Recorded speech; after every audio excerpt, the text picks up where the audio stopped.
صبح میں حضور کی خدمت میں آیا, واقعہ تو بتاؤں, صحابہ لکے دے کوئی شے نہ ہن.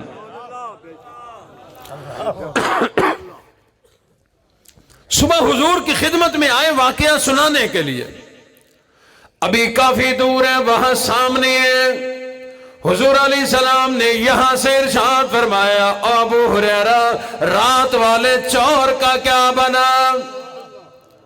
قریب آ کر عرض کرنے لگے, اللہ کے حبیب نبی, میں اکیلا تھا, رات دوسرا تھا کوئی نہیں, چور کیوں بتانے کے لیے آئے گا؟ میں نے ابھی بتایا کوئی نہیں, کوئی اور نہ تھا نہ آیا, آپ کو کس نے بتا دیا؟ فرمایا ابو ہریرہ, جس رب کائنات نے, علیم خبیر ذات نے مجھے امام الانبیاء بنایا, اس رب نے تیرے رات والا سارا قصہ مجھے بتا دیا, ساری بات میرے اللہ نے مجھے پہنچا دی. حضرت ابو ہریرہ نے پوری بات سنائی. آقا غریب آدمی تھا, مجبوری میں آیا تھا, پھر سامان بھی بچ گیا, میں نے اس پہ رحم کھاتے ہوئے چھوڑ دیا. حضور نے فرمایا ابو ہریرہ رات کو دوبارہ آئے گا, ذرا تکڑا تھی کہ کھڑا تھی وی. حضرت ابو ہریرہ فرماتے ہیں جب حضور نے فرمایا تو حضور کی زبان پہ ہمیں 100% نہیں 1,00,000% یقین تھا. فرماتے میں اور زیادہ چکنا ہو کے کھڑا ہوا. اگلی رات پچھلا پہر ہوا, چور آ گیا, سامان اٹھانے لگا, پکڑ لیا. اس نے پھر وہی کہا, غریب ہوں, نادار ہوں, مفلس ہوں, بچے ہیں. فرمایا آج یہ غربت والے جملے نہیں چلیں گے, حضور کی خدمت میں لے کے جاؤں گا, سزا دیں, حضور کی مرضی چھوڑ دیں, حضور کی مرضی, آج میں کوئی فیصلہ نہیں کر سکتا. چور سمجھ گیا کہ آج بچنے والا کوئی نہیں, وہ منت کر رہا. حضرت ابو ہریرہ کھینچ رہے ہیں, اس نے دیکھا آج نہیں بچوں گا, کہنے لگا ابو ہریرہ بڑی قیمتی بات بتاتا ہوں, چھوڑ دے. فرمایا نہیں, باتوں سے آج بات نہیں بنے گی. چور سمجھ گیا کہ آج میں بچنے والا کوئی نہیں, کہنے لگا ابو ہریرہ رب کائنات نے تمہارے نبی پر جو آسمانی کتاب قرآن مجید نازل کی ہے. فرمایا ہاں ہاں بالکل نازل کی ہے. چور کہنے لگا رب کائنات نے اس قرآن مجید میں ایک آیت نازل کی ہے جسے آیت الکرسی کہا جاتا ہے. فرمایا بالکل ہے. کہنے لگا یہ بڑی عظمت والی آیت ہے, اس آیت الکرسی کو اگر کوئی رات کو پڑھ کے سو جائے, اللہ اس کی جان کی بھی حفاظت کرے, مال کی بھی حفاظت کرے. جی میں ایسا لوگ مال دے لالچی ہے, صحابہ اعمال دے لالچی ہن. سمجھ آئیے, جنہ کو آ گئی ہے چاسا ہی ہو سی, جنہ کو نہیں آئی شکر ہے نہیں سمجھ آئی. بعد تا پوچھو انہا حاجی صاحب کو بگال تا چنگی آئی, ساکو کیوں سمجھ نہیں آئی. ہم لوگ جس طرح نوٹوں کے, پیسوں کے, مال کے لالچی ہیں, ہر وقت مال کی تلاش میں, صحابہ اکرام اعمال کی نیکیوں کی لالچ میں رہا کرتے تھے. کوئی عمل مل جائے, کوئی نیکی مل جائے, اعمال صالحہ مل جائے. جب اس نے قرآن مجید کی ایک آیت کی عظمت بتلائی, حضرت ابو ہریرہ نے چھوڑ دیا کہ اس نے مجھے بڑی قیمتی بات بتلا دی. صبح امام الانبیاء کی خدمت میں آ گئے. حضور علیہ السلام نے فرمایا ابو ہریرہ بتلاؤ رات والے چور کا کیا بنا؟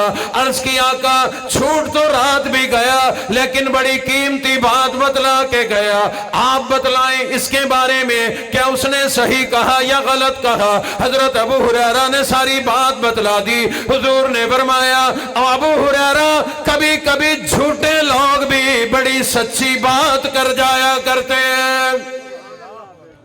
ہائی تکوڑا گال بڑی سچی ڈس گیا, تھا تو جھوٹا, بات بڑی اچھی بتا گیا.